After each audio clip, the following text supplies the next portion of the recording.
back to the be nice. Yeah, yeah. I want to know what You know what I want to know does about that that, mean? Be Rob? politically correct? Is that like You know what I want to know about that? How are we not being nice? I don't understand how. Okay, look, I haven't put down Jewish Voice as a ministry. I haven't put down Dr. Michael Brown as a ministry, or or his radio show as a ministry. And I haven't put down Itzhak Shapira as a ministry, except for the fact that he's teaching a false gospel, which I think the I think scriptures. we've tried to give the guy the benefit. These people, we've given them the benefit of the doubt. Yeah, exactly. We're not.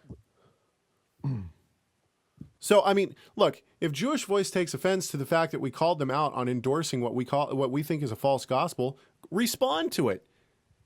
Tell us how that's not true. And the same goes for Dr. Michael Brown. If you really think that we're wrong, and look, Dr. Brown has been on this show before. I'm not saying that I dislike. I appreciate what Dr. Brown is doing. I think that he has a very, very wide audience. Talk about being a large voice in the for believers to the unbelieving world. So I certainly respect what Dr. Brown is doing. However, call a spade a spade. The guy endorses a book that clearly is teaching a false gospel, in my opinion. Now, if Itzhak Shapiro would like to say that it's not a false gospel, respond. Tell us how it's not a false gospel. Itzhak Shapiro rejects sola scriptura. He believes that there's rabbinic authority, that there's rabbinic that God has given the rabbis some form of authority, and therefore their writings have divine authority. Okay, so obviously we're coming at things a bit differently. But there's been no attempt to try to defend any theological points at all. That's concerning. What is this? What does this tell us about the status of the Messianic internet world right now? It tells me, first of all, that Itzhak Shapiro doesn't have an argument against what we're saying. Theologically, he cannot respond. That's number one. Number two, Jewish Voice. I don't know if they're just trying to, I don't know if Jewish Voice is just trying to be ecumenical, or what. I haven't heard from Bernice at all, and he's the guy who was really, patting, Shapiro on the back and saying how wonderful this book was. Now, true honesty here. I don't know what Bernice. What his theological background is. So he might be trained theologically. I don't know. But it's hard for me to believe that now, Dr. Brown is trained theologically. He's trained well theologically in terms of, now I disagree with him obviously, but he's trained, where'd he go? New York U?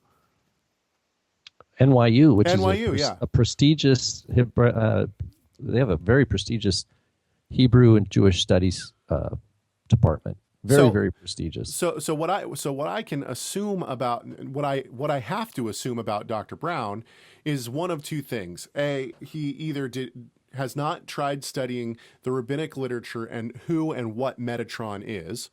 That's number one. Or he has completely misunderstood what's going on and just doesn't, he hasn't realized.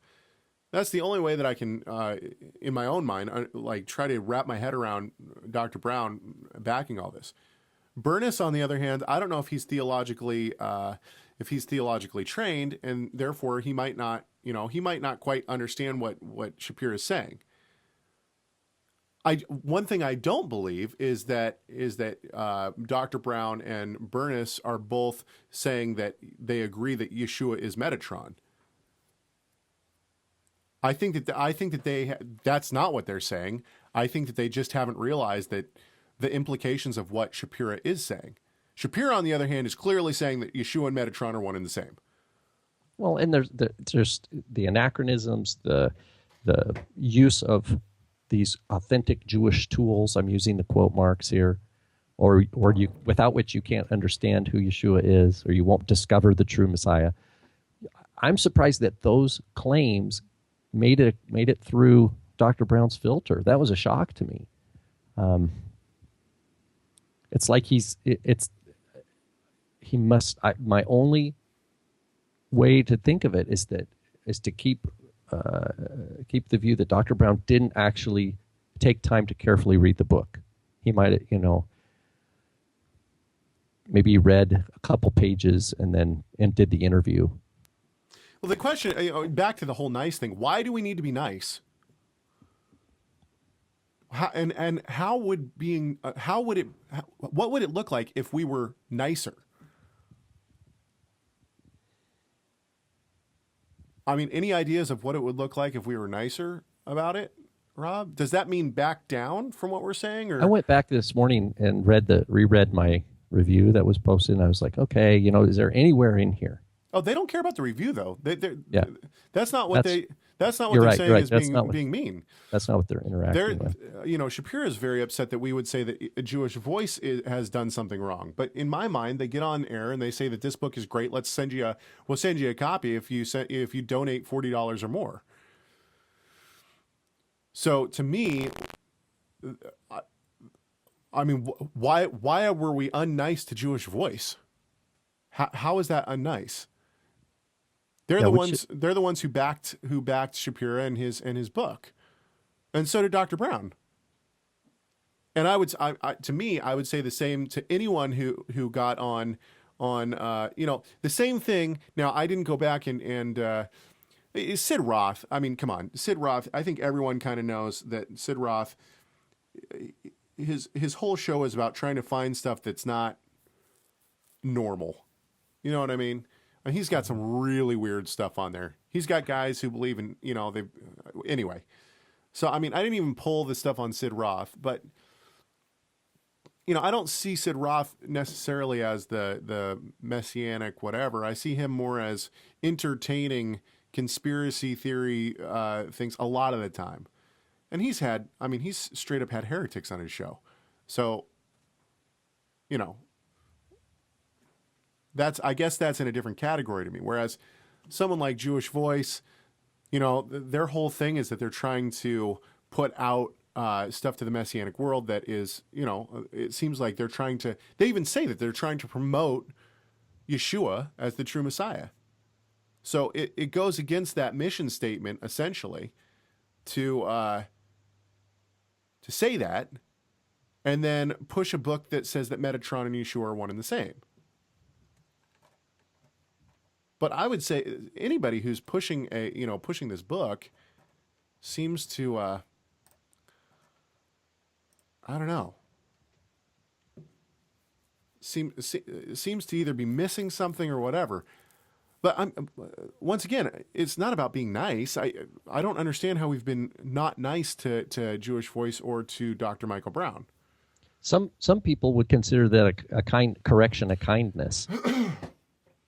Some consider correction a kindness. As a matter of fact, in some schools, when you go to college and you take classes in a rigorous method. You have to study, and you do an exam, or you write a term paper. You actually seek correction from your instructors. If you're doing something that is not going to fit the bill in the method of the field that you're studying, and you're wanting to advance in, and to grow in competency and skill, it is the unkindness is to not correct a person who needs it.